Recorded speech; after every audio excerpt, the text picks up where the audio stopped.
En esta sala, como lugar y tiempo de interpretación,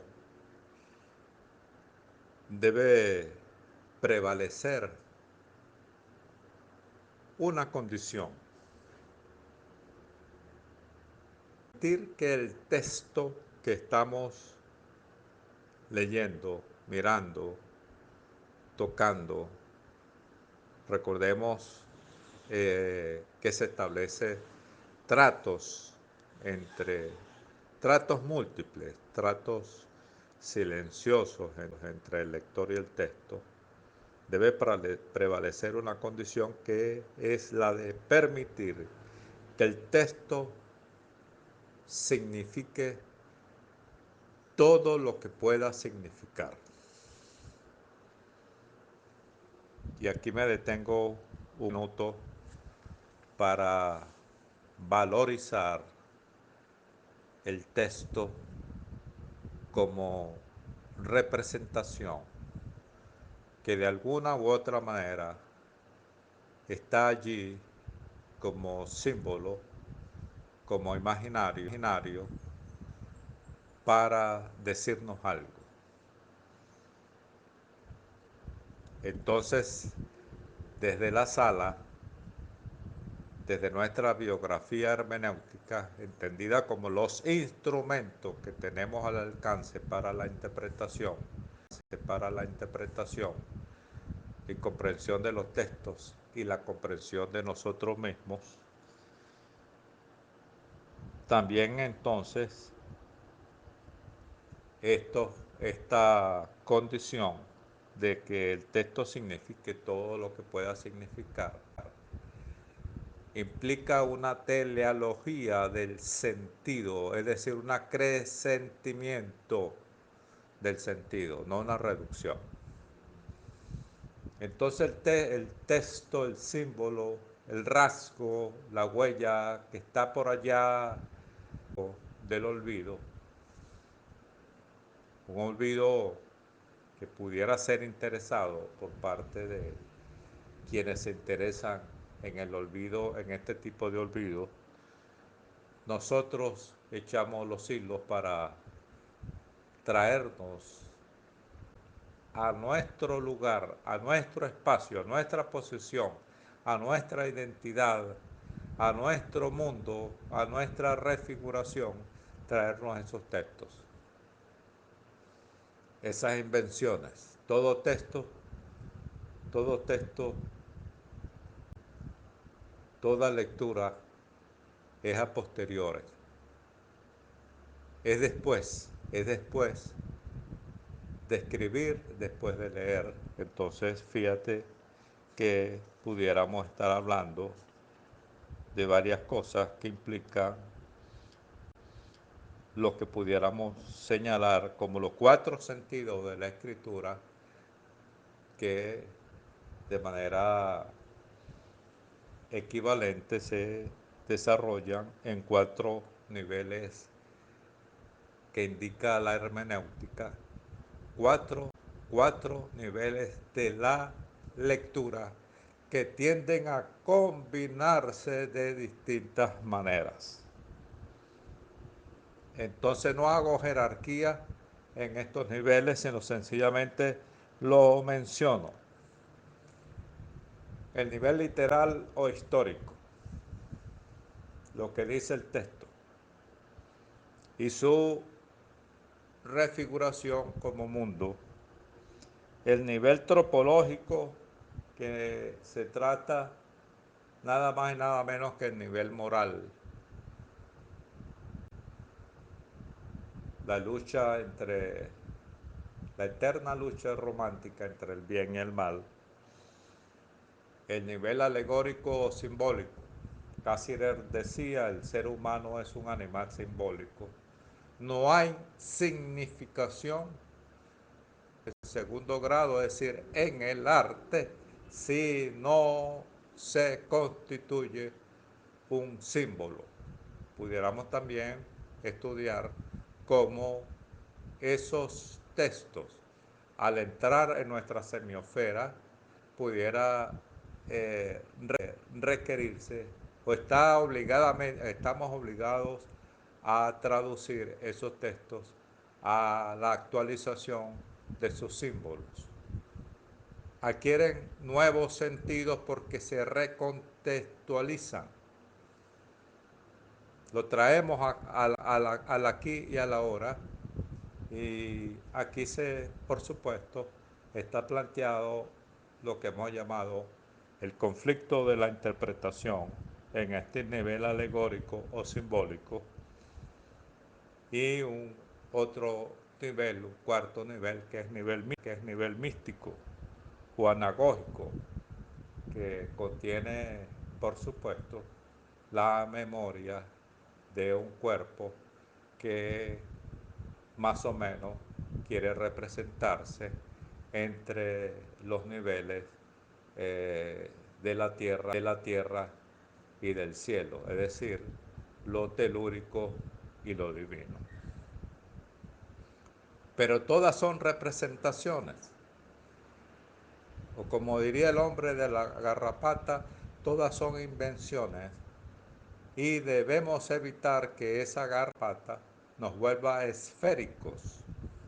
de tanto chupar, pegarnos a un cuerpo, que en este caso es el cuerpo de la cultura, y estallar y no tener una noción que permite comprendernos en esta hermenéutica laberíntica, comprendernos entre el lugar de la lectura nuestra, de nuestra escritura, y aquel texto que viene hacia nosotros porque ha entrado a esta sala de interpretación. La interpretación, que esté donde esté, implica una correlación cultural con un contexto que pudiera estar atado a presumidas reglas de equivalencia de sentidos, presumidas ideológicas reglas de equivalencia de sentido, porque justamente los grupos, los partidos, las iglesias,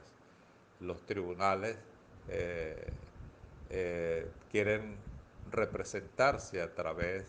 de esos discursos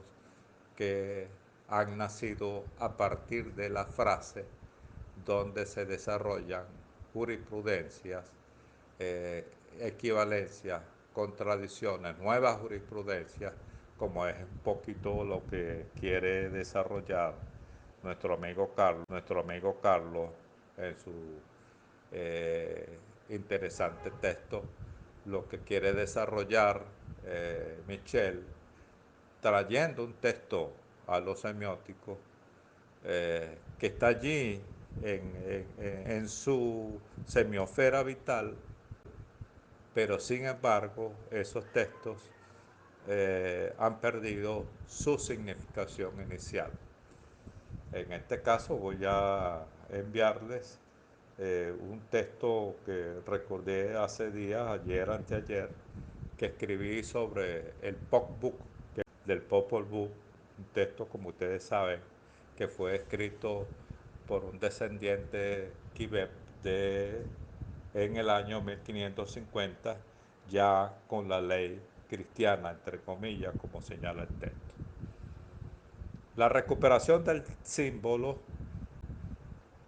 la recuperación de la significación, de la invención, de la representación,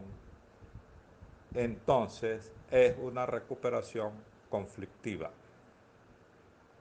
Pero en medio de ese conflicto yo desarrollo aproximaciones que tienen que ver, por supuesto, con mi biografía hermenéutica, con mis instrumentos, con mi filosofía, con mi política, con mi posición, con mi provocación, con mi intención de leer un texto, leer la cultura, y leer un texto, leer la cultura es introducir un nuevo sentido en ese texto y en esa cultura. Es un nuevo texto del texto nuevo texto a lo semiótico, de, de una hermenéutica perdida, sin horizonte, sin territorio, a una hermenéutica que encuentra en esta sala de interpretación un lugar para la interpretación de lo perdido y recuperarlo en función, básicamente en función del arte, que es el terreno que permite este tipo de vinculaciones. No hay otro tipo de terreno que implique este tipo de vinculaciones, entonces podemos estar hablando de una de estas vinculaciones. Entonces vamos a tener mucho cuidado porque lo estamos haciendo desde la reflexibilidad y no desde el poder o la imposición, sino desde la eh, pregunta escolar, si ustedes quieren, pero que requiere una respuesta no escolar, contradictoria, profundamente reflexiva, que se mueve, que teje, que se combina, que se contradice, quiere proponer, y ese es el objetivo básico de una tesis doctoral, quiere proponer una nueva lectura, quiere proponer una nueva teoría que permita la comprensión aproximada de un fenómeno desde el punto de vista epistemológico filosófico, crítico, textual, hermenéutico. Entonces, es cuestión de método. Llámese como se llame, llámese como se llame. Aquí no estamos imponiendo método para leer un texto, sino un método para la interpretación de los textos, no un modelo para leer un texto. Ya ese modelo para leer un texto en todo caso se desarrolla a través de la relación que tienen ustedes allí en esa sala con los textos, con las combinaciones. Fíjate lo que hace Carla en su intervención que teje, que encuentra, entre comillas, adjetivos comunes, descripciones comunes entre las distintas miradas que ustedes hacen sobre tus textos, tejidos, migrantes, sobre la intervención que se puede hacer desde el arte para la recuperación de códigos rotos, tal como lo llama Michel, y también, por supuesto, desde esta relación afectiva que propone Carlos, desde lo que caracteriza como el texto de las garrapatas. Luego, la filosofía de las garrapatas, que hay que eh, eh, sacarse del cuerpo, la liberación de, de esos rasgos, de esas construcciones que hacen que la cultura sea una representación impuesta.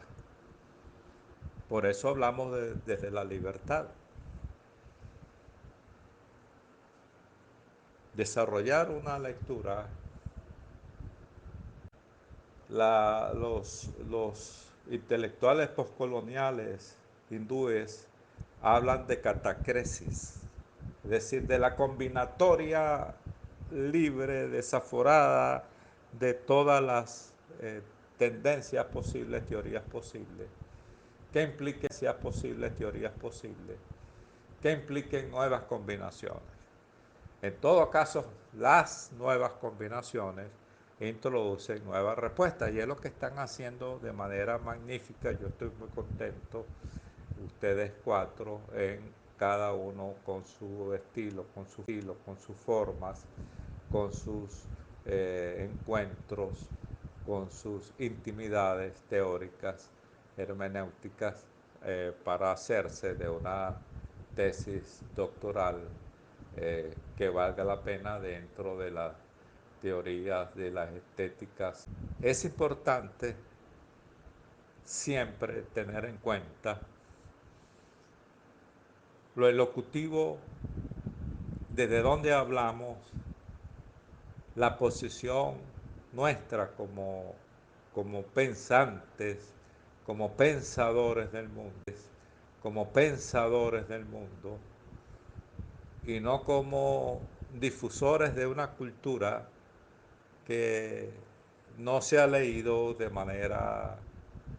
amplia, sino que corresponde a lo que podemos hablar,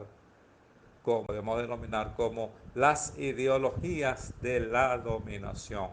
y control